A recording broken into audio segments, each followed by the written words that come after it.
Perfect. Good morning. Welcome back to Food Freedom Friday. We are live on Facebook.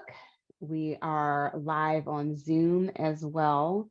So for those of you who, have questions, let me just make sure I can see Facebook.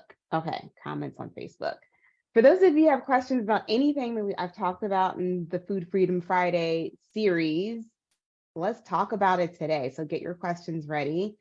Or if you're watching the replay, you can always post them in the comments in the Facebook feed, or you can send me an email. Like, I'm open door, y'all. Open door. Send me an email, jennifer@jenniferdent.com, and like, look, you said this thing. I have a question about it. I need to know more. Ask me the question. I will respond back to you.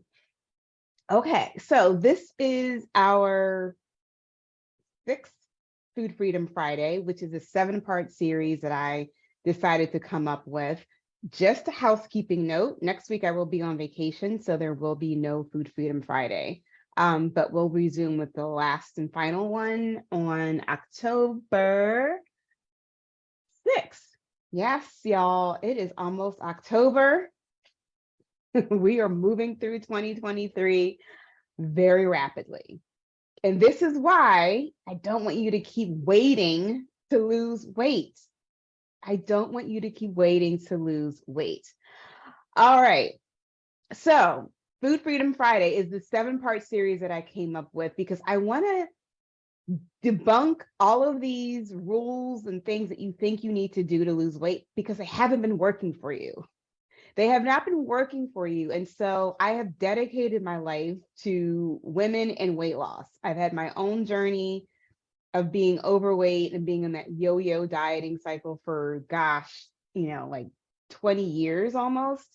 And so I've been coaching women on weight loss since 2014. And this is just my life's passion. I do this full time. And so the women that come to me that want to lose weight, they just have this dieter's mindset. And I was like, look, I am here to help you stop dieting forever so you can achieve food freedom. But in order for you to stop dieting forever, you've got to drop the beliefs and the rules and all the things that you think you know about weight loss and try a completely different approach, which is what I have now created, which has now come to be the Stop Dieting Forever weight loss process. Right? When I started coaching in 2014, it wasn't this what it is now. Has come from years of coaching hundreds of women through different circumstances and also my own personal experience too. And these are the strategies, these are the concepts, these are the things that work the best because I like to keep it simple. I don't want to keep it complicated. Hey, Heather. Hello, Brandy. Good to see you all this morning on Friday. So, like I said, this is the 6th one, the 6th week that I've been doing it. So I'm going to recap what you all have learned. And listen, everything, if you've missed any of the previous Food Freedom Fridays, go to my Facebook page, Jennifer Dent Brown Coaching, I believe it is, and you can watch all of the replays. They're also on YouTube. Y'all, I got a little YouTube channel out there. I just crossed the 100 subscriber mark. I think I have 103 subscribers, which is kind of fun. So if you're on YouTube, you can go find me at Jennifer Dent Brown Coaching or something like that. I'll post the link so you can find it, but you can watch all of the replays of the Food Freedom Friday series in case you've missed anything. So in the first series, way back when, 5 weeks ago, I taught you about freedom eating. And freedom eating will cut all of the mind drama that you have when it comes to trying to eat in moderation, but you're still struggling to lose weight. Okay, so freedom eating is a concept that I absolutely love.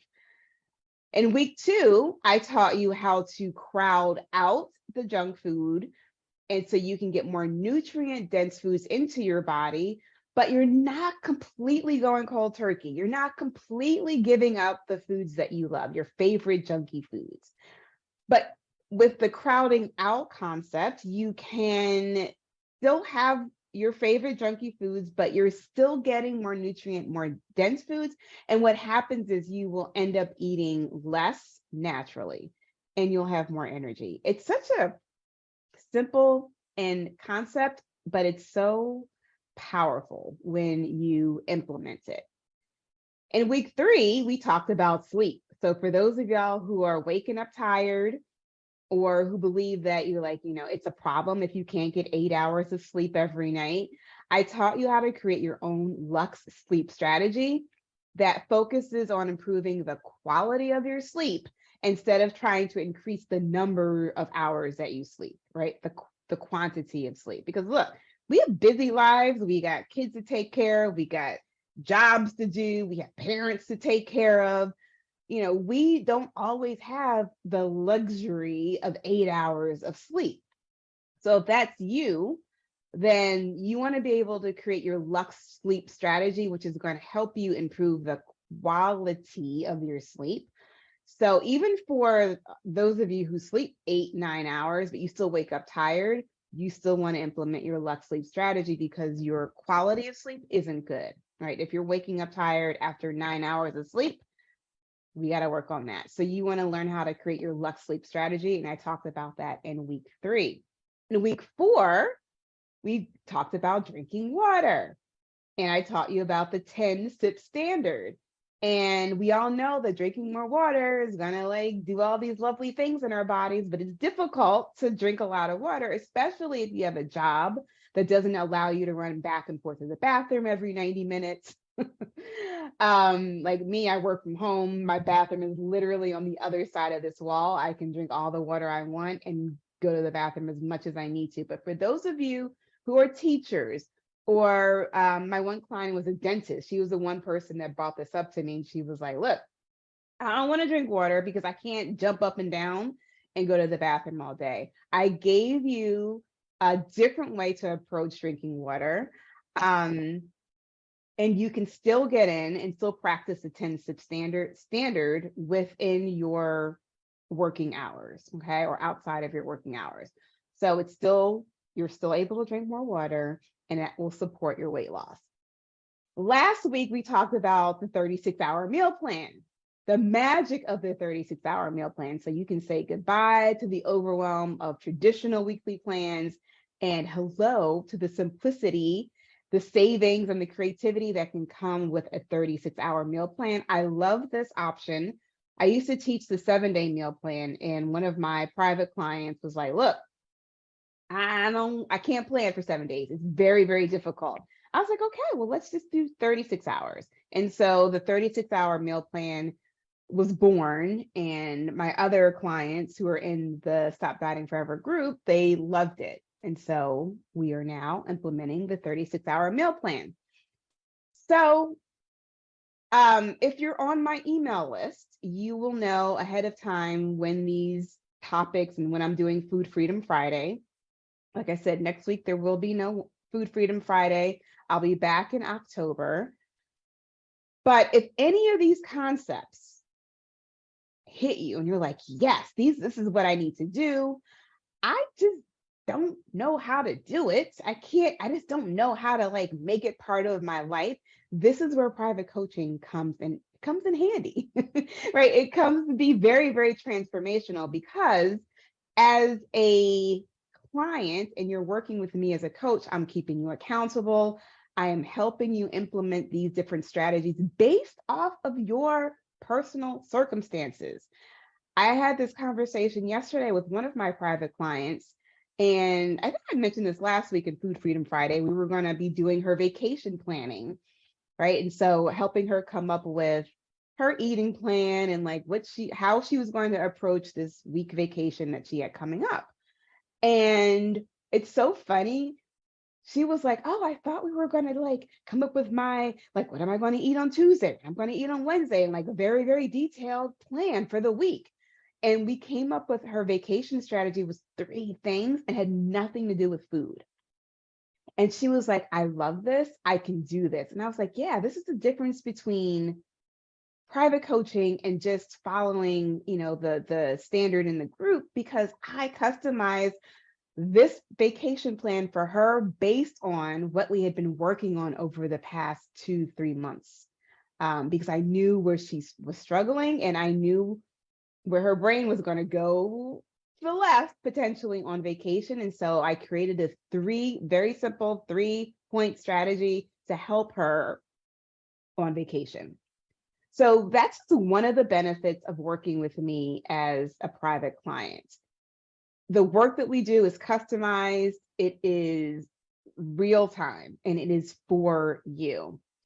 So if you're ready to lose weight for the last time, and if you're ready to lose more than just weight, and that's another thing that my private clients see, is that they are losing more than just weight. They're losing people pleasing, they're losing crazy work schedules, they're losing all of the obstacles in their brain of like, I can't do this because of my job. I can't do this because I travel so much. I can't do this. And they're becoming different people within the private coaching container. And I love it. I love it. I love coaching my clients one-on-one. So I am booking spots for private clients through the end of the year. Y'all, October is like next week. What? The end of the year is like here. This is so crazy.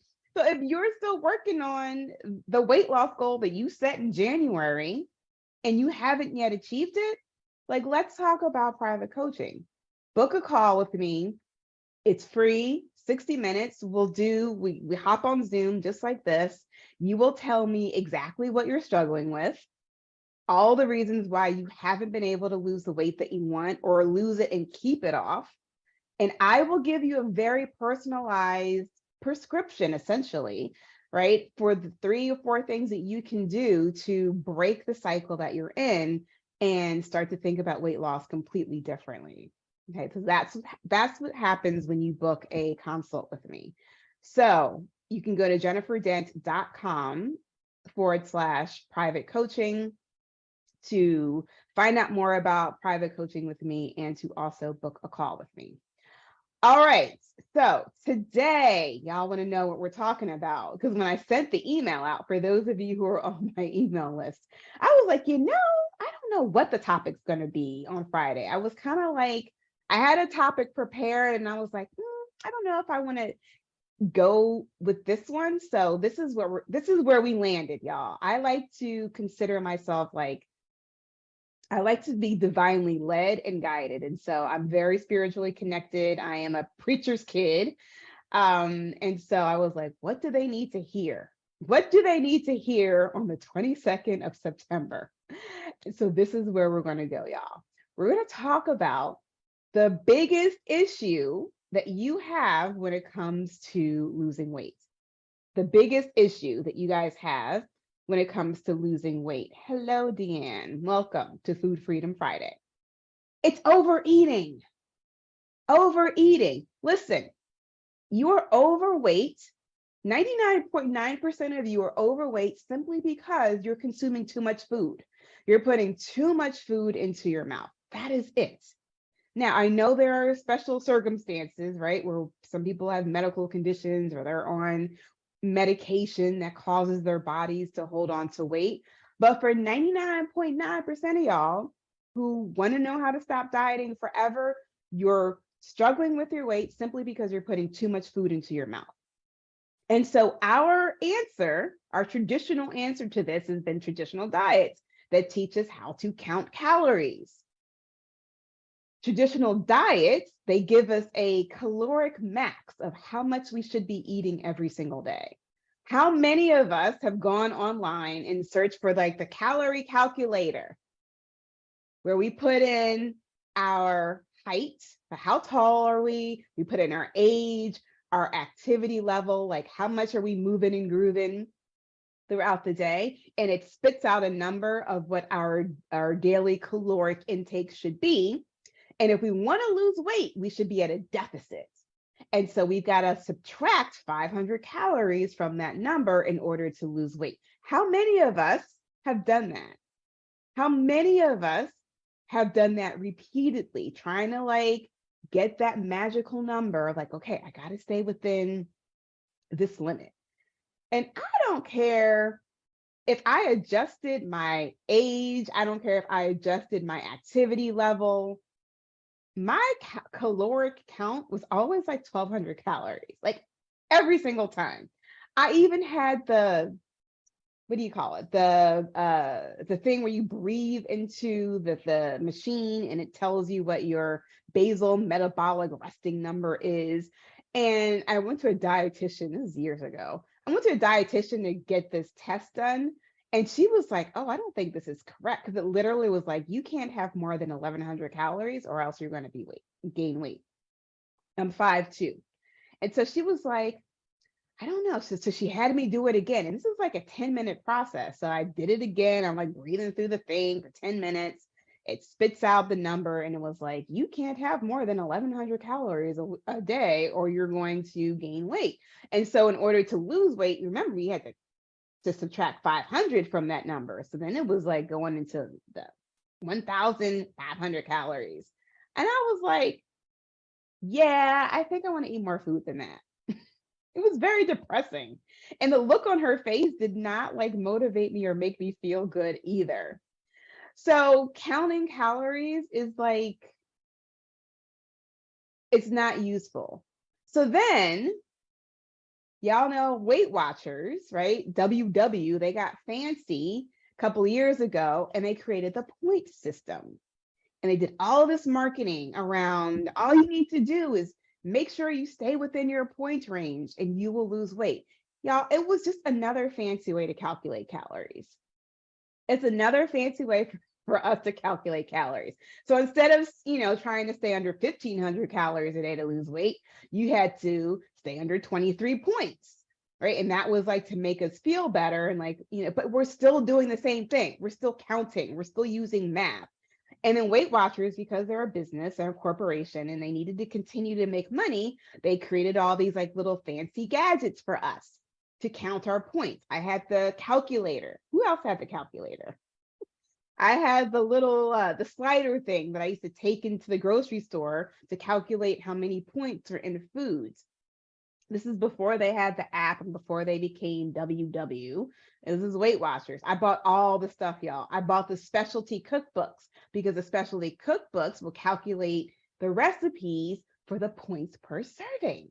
So of course I had to have the specialty cookbooks. So Weight Watchers made more money by teaching us a different way to count calories, but we know that counting calories doesn't work. So we moved away from WW and counting points, and then all of a sudden we got introduced to the ketogenic diet, right? Keto came on the scene, and all we had to do now was count carbohydrate grams. Whatever you do, like you can eat whatever you want. You just got to make sure you say under 20 grams of carbs a day. 20 grams. And there were different variations of the keto diet, right? So there was like the 50 grams of carb a day clan. And then there was like the 10 to 20 grams of carbs a day. And so we're still counting, even though we're not counting calories, we're still counting carbohydrate grams. But here's the thing, y'all. Here is the problem. It seems very easy to just say, okay, you just need to calculate how much food you're eating and make sure you stay under this number, whether it's a carbohydrate gram, points, or calories. It seems very simple. It just seems like a math problem. But here's the thing, y'all. Counting numbers does not take into account your emotions. Counting numbers does not allow for the effort moments that you have when you're like, F it, I'm gonna eat this thing because I really want it. Or F it, I'm gonna keep eating this food. I'm gonna keep eating this damn donut because somebody gave it to me and I deserve it. Counting numbers does not account for you had a terrible day. You finally got those kids in the bed and all you want to do is sit on the couch and eat a snack. Counting numbers, doing a math equation doesn't account for those emotions that come up that lead us to overeat. okay? Counting numbers, whether it's points or whether it's calories or carbohydrate grams, it eliminates our body's natural appetite regulator. Did y'all hear that? Counting completely eliminates your body's natural appetite regulator. I'm going to talk about this a little bit in a second. So I did some research. I was like, where did calorie counting even come from? Like, why are we counting calories to lose weight? So calorie counting for weight loss became popular in the 1920s, y'all, which was like the age of the flappers. So like the thin, flappy, long limbs, like that was a popular look. And so counting calories for weight loss became popular because women wanted to have that look, right? That was what was in at the time. So listen, that was the 1920s. I'm about to like slam my head on the table. Not my head, my hand. So for over almost 100 years, almost 100 years, y'all, since the 20s, we have been trying to do the same thing for weight loss, yet we are getting fatter and fatter and fatter as a society, as a culture. Something is missing. Something is missing. The definition, Albert Einstein said, the definition of insanity is doing the same thing over and over and over and over again. So for almost 100 years, we have been trying to count calories, be at a caloric deficit to lose weight. But when we look at the statistics now, and hell, just look outside the window, look at your coworkers, look at your family, like we're getting fatter and fatter and fatter as a society. Something ain't working. So how do you lose weight without counting calories and carb grams? I'm going to tell you in just a second as I take a sip of my tea.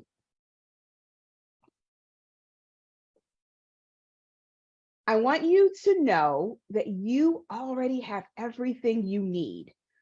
You don't need to go find the latest calorie calculator online. You don't need to understand what your basal metabolic rate is by breathing into this thing. You don't need to try to like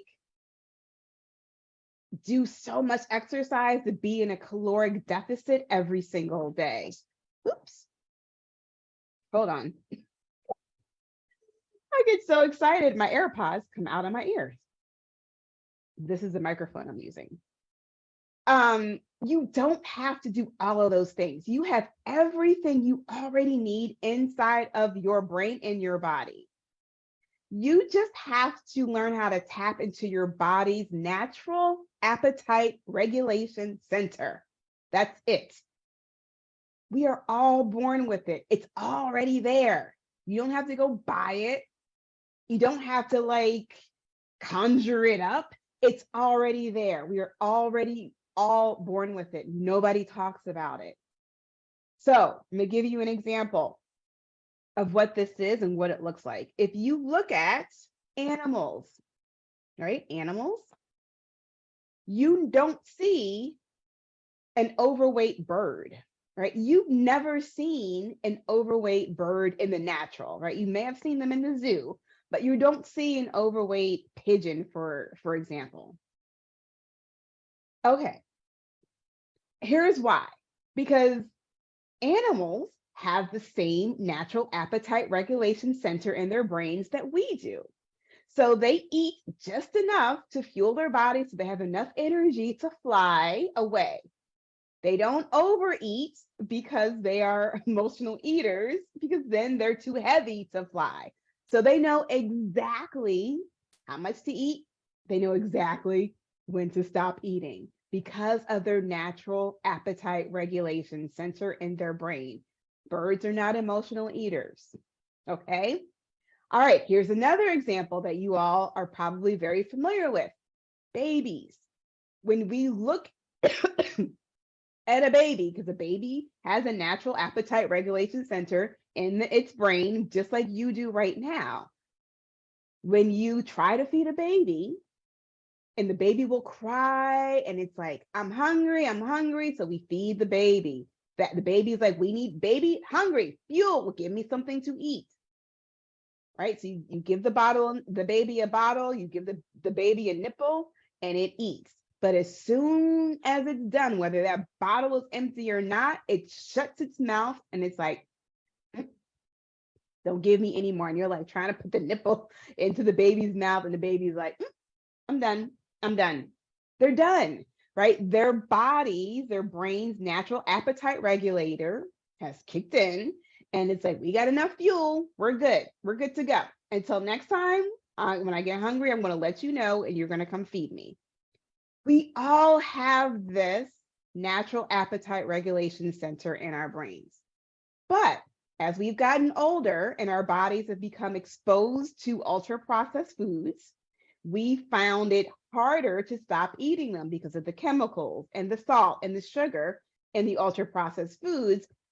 Our bodies literally, our taste buds adapt to it, and our bodies literally cannot stop eating it. So like that slogan of like, you can't eat just one Pringles, like that's true. And it was designed that way. So also we've been socialized as we've gotten older. We're in American society. We've been socialized, and actually internationally too, to believe that thinner is better. In many, many cultures, the smaller you are, the better you are. So we have turned to these drastic measures to lose weight as fast as we can, to be accepted. And when we do this, right, we are ignoring our body's natural appetite regulation center that's in our brain, the one that we were born with, the one that animals have. Animals don't have this problem because they're not exposed to ultra processed foods. Animals don't have this problem because they're not told that if they're a certain size, that they're better or worse, right? Because they're animals and they don't have a developed brain like that.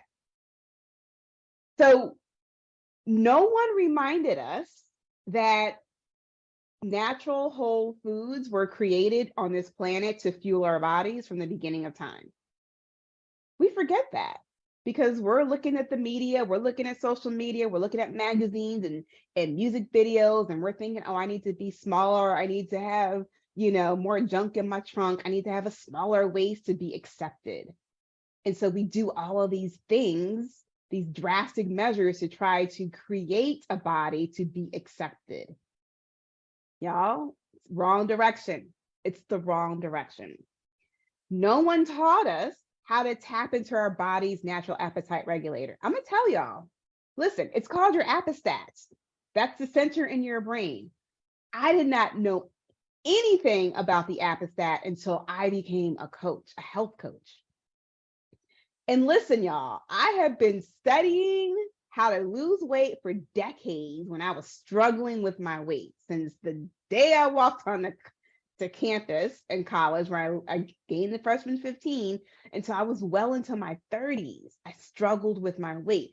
I read everything. I did every diet. I did all the things. I took weight loss drugs trying to lose weight. I was like, what is the thing I need to know to try to lose weight? I never read anything about my brain and this thing called our appestat, which is our body's natural appetite regulators. I knew nothing about it. Crazy, right? Because all of these companies are in business to keep us overweight so they can keep selling us more stuff for us to buy. It's a that's a whole nother conversation. It's a terrible cycle, but we all have one. I'm a diet industry disruptor. I'm telling you the secret. You have an appestat in your brain. You have what you need right now to lose weight permanently and keep it off. Right now, your appestat is just dysregulated. It's become dysregulated over time because of everything that you've been exposed to. The ultra processed foods, the messaging from the media, whatever messaging you received in your household growing up about food and like what you should be eating, what you shouldn't be eating.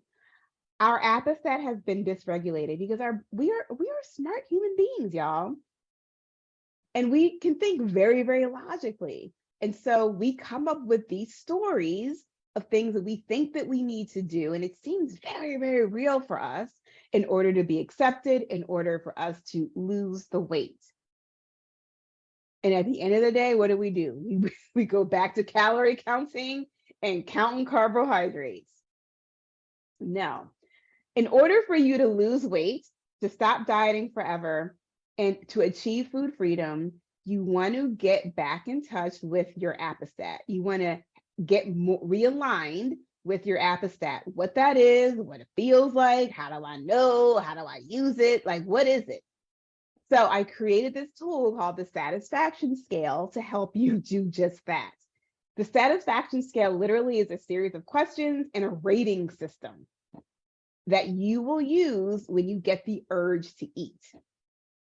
That's it. So simple. You're not trying to like pull up your app, trying to do math to figure out how many points are in this recipe that you just made per serving.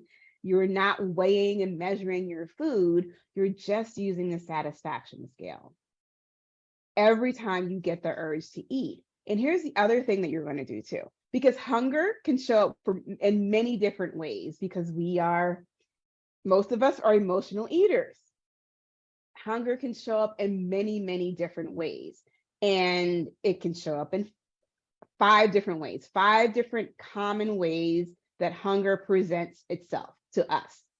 And so when you don't know the difference between the different types of hunger, you think you're always hungry. So you're always wanting to eat. So first of all, you need to understand the different types of hunger. 4 types of hunger out of the 5 are driven by emotions. That means that we don't physically need to eat. We're eating. This is when we overeat, when our eating is driven by our emotions. The 4 types of hunger that are emotionally driven are mouth hunger. I'm going to go over them real quick. I've talked about them before, but I'm going to keep talking about them to anyone who's new, or in case you forgot. Oops, hold on. Okay. Mouth hunger. This is when you just like need something sweet. You need to change the taste, or your mouth is like looking for a certain texture or a certain flavor, right? It's mouth hunger. This often shows up after you had a meal and you're like, oh, I just need something sweet to eat, right? You just want to change the flavor in your mouth. We call that mouth hunger. Visual hunger is exactly what that is. You see food, you want to eat food. You're not hungry until you see a pizza commercial, or until you see Panera Bread commercial, and all of a sudden you're like, oh, I think I'm hungry. That looks really good. Right? Visual hunger. Limbic hunger is another emotionally driven hunger, and this is hunger that is driven by fear of not being able to eat later. So this is when we're like, you know what? I better eat now because I'm about to go out and run some errands and I don't know if I'm going to be able to eat later. Or it's like the scarcity, like I don't know and I don't want to be hungry later, so I'm just going to eat ahead of time to avoid eating later. So that's limbic hunger. It's an emotionally driven hunger because you're afraid of being hungry later. And then clock hunger is that 4th emotionally driven hunger, is literally when you're just eating by the clock. You're like, oh, 12 o'clock, time for lunch. Right? 3 o'clock, it's time for my afternoon snack. It's 10 o'clock right now on the East Coast. How many of y'all are getting ready for your mid-morning snack? Right? So that's clock hunger. Those are the 4 different types of hunger. So you need to understand when those different types of hungers show up for you, what they feel like, what are the thoughts that are driving them, what that emotion is. And you need to understand what that is so you can be very clear when you are physically hungry. And your body is like, oh yeah, okay, yep, this is physical hunger. Yep, I'm ready to receive food. That right there is going to cut down your consumption, your overconsumption of food, and you will see weight loss. So when you understand the 4 types of hunger and you add in the satisfaction scale, like using the satisfaction scale on top of that, those 2 things together, that is when you lose weight without a diet. That is when you know how you will be able to keep doing that until you reach your goal weight and keep it off. Okay, so I want you to understand that. Being aware of those 4 different types of hunger, actually it's 5, right? So you need to understand what physical hunger looks like, feels like too. Mouth hunger, visual hunger, limbic hunger, clock hunger, and then true physical hunger, knowing the difference between those, and then using the satisfaction scale when you like are checking in and like, oh, I have the urge to eat something, asking yourself a series of questions using the rating system, not only will it tell you when it's time to eat, it will also tell you when it's time to stop eating. This is one of the things a lot of my clients come to me with is like, they're good, quote unquote good, but they sit down to eat and the food is really good. They don't know when to stop. You will use a satisfaction scale to understand when your body is ready to stop. Because again, the satisfaction scale is going to help realign your body's natural regulation center and get you realigned and understanding how to use your appestat and being very, very in tune with it. Because again, remember, you have everything you need to lose weight. But when you've got so much programming, so much cultural stuff, so many old diet rules and regulations running around in our brains that we think we know what we're doing, we don't. Stop it. Stop it. You need to decide right now that you want to get realigned with your body's natural regulation center so you can naturally lose weight without a diet, without the drama, and that's that. You don't have to count another calorie. You don't have to use another calorie counting app. You don't have to count another point. You don't have to buy another WW point calculating thing. You don't have to figure out the grams of carbohydrates in that bowl of chili you just made per serving. You don't have to weigh and measure. Y'all, it is freedom. You get to this place. It is freedom. Now, this takes practice. I just introduced something to you very brand new. Two things that are very brand new to you. Your brain does not yet know how to use it. Logically, you're like, oh, okay, that makes sense. That could work. But your brain doesn't know how to use it in an everyday, ongoing situation, right? When you have these very common obstacles that come up like Friday, your brain wants to go into like, ooh, it's a weekend. I'm like, what happy hour am I going to tonight? What restaurant are we going to tonight? Are we going to brunch tomorrow? Right? Your brain goes into like, it's the weekend, it's time to eat. You don't know how to use the 5 different types of hunger or identify the 5 different types of hunger and use a satisfaction scale in these situations because they're very common obstacles. This is where coaching comes in. We will work through what this looks like for you. And in between our weekly sessions, you have access to me on a messaging app. So you're like, hey, I'm like getting ready to go into this restaurant. I hadn't planned to do it. I don't know what's happening. I don't know what to do. I will message you back. Right. This is the benefit of having me on your success squad as a one-on-one coach. It takes practice to do this. It takes practice to use a satisfaction scale when your brain automatically wants to just start calculating grams. Listen, y'all, let me tell you something. I could probably eyeball 4 ounces of chicken breast like nobody's business without using a scale because I did it for so many years. I know what a half a cup of rice looks like. I know what a cup of green beans looks like, right? Because I measured my food for so many years. I don't have to do that anymore, y'all. It's such an amazing feeling. I don't have to do that anymore. And I want you to do the same. I want you to experience food freedom. Okay.